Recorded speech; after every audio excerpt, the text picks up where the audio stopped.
పాకం ఎంత వరకు వచ్చిందో అయితే చెక్ చేసుకోవాలి. ఒక్కో దానికి ఒక్కో రకంగా పాకం పట్టుకుంటారు కాబట్టి మనం గులాబ్ జామ్ కి ఒక పాకం, అలాగే అరిసెలకి ఒక పాకం, ఇంకా కాజాలకి వాటికి ఒక పాకం ఉంటుంది కాబట్టి ఇప్పుడైతే మనం చెక్ చేసుకుందాము.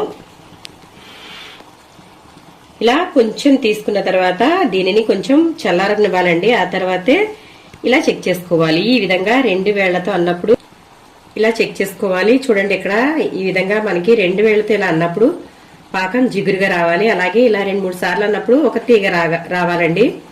చూడండి, ఒక తీగ అయితే వస్తుంది.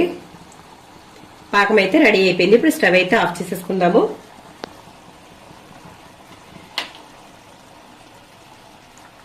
చూసారు కదా, నేనైతే స్టవ్ అయితే ఆఫ్ చేసేసానండి.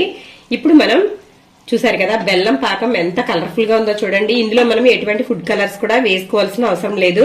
మనకి ఆటోమేటిక్ గా కలర్ అనేది వచ్చేస్తుంది.